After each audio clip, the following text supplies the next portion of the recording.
Welcome back. Those were the main headlines. The more details. President Fattah al-Sisi returned back home after a one-day visit to Abu Dhabi, where he offered his condolences over the death of President of the UAE, Sheikh Khalifa bin Zayed Al Nahyan, who died on Friday at the age of 73.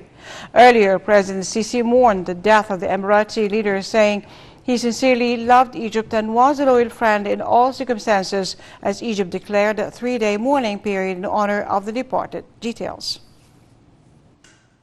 President Abdel Fattah al-Sisi made a one-day trip to the United Arab Emirates and offered his condolences over the death of the President of the United Arab Emirates, Sheikh Khalifa bin Zayed Al Nahyan, who died on Friday at the age of 73. This as rulers in the United Arab Emirates unanimously appointed the Abu Dhabi Sheikh Mohammed bin Zayed Al Nahyan as the nation's president, signaling both unity and stability in the key country. The United Arab Emirates' Sheikh Mohammed bin Zayed Al Nahyan was elected president of the Gulf Arab state by a federal Supreme Council, solidifying his rule over the OPEC oil producer and key regional player. President Sisi extended the best wishes to Sheikh Mohammed bin Zayed Al Nahyan after the latter's appointment as the President of the United Arab Emirates. The President congratulated bin Zayed on the full trust of the Emirati people and wished the brotherly nation a new era of welfare and prosperity under his leadership and the continuation of the wise policies and prosperity path that were established by the late Sheikh Khalifa bin Zayed Al Nahyan. Egypt has declared a three-day mourning period in honor of the departed. The United Arab Emirates as a whole is observing a three-day mourning period, which will see businesses shut across the country and performances halted in Sheikh Khalifa's honor.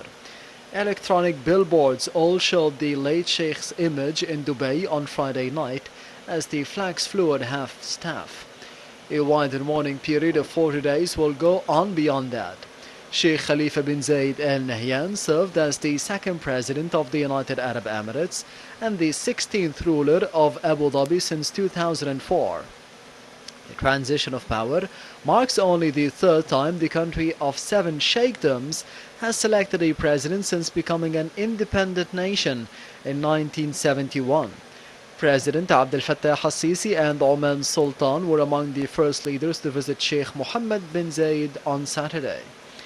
Others expected in the coming days, including French President Emmanuel Macron on Sunday. Prime Minister Dr. Mustafa Madbouli returned back home, wrapping up his visit to Tunisia, where he met with Tunisian President Kais Saied at Carthage Palace. The meeting discussed ways to boost bilateral relations as well as regional and international files of common concern.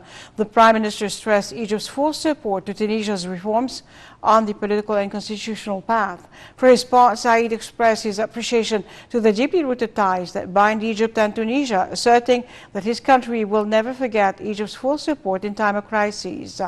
The Tunisian president stated that his country is keen to boost mutual cooperation with Egypt in all domains.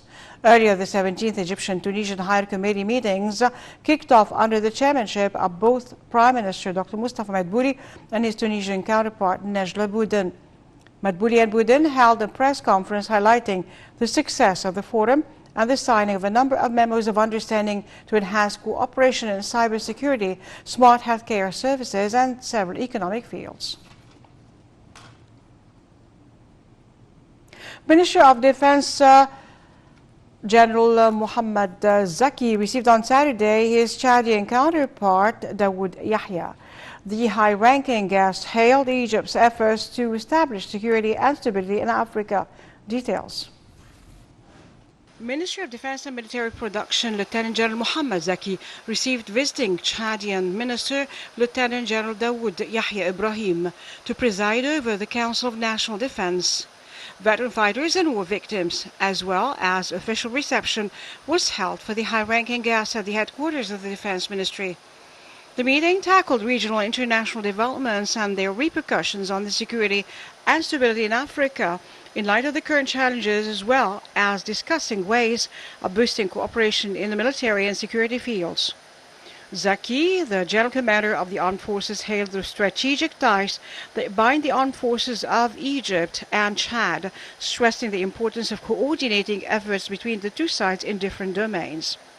For his part, the Chadian minister expressed his gratitude to the Egyptian state and stance of supporting the African cause to instill security and stability in the continent and meet the aspirations of the African people. The meeting was attended by the Army Chief of Staff, Lieutenant General Osama Askar.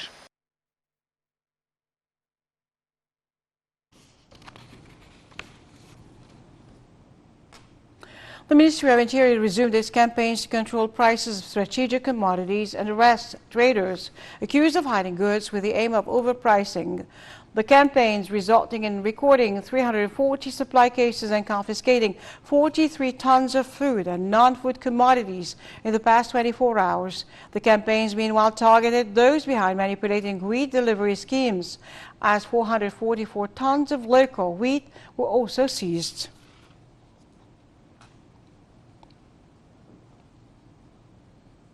The Palestinian Authority said it would welcome international support in the inquiry into the death of an Al Jazeera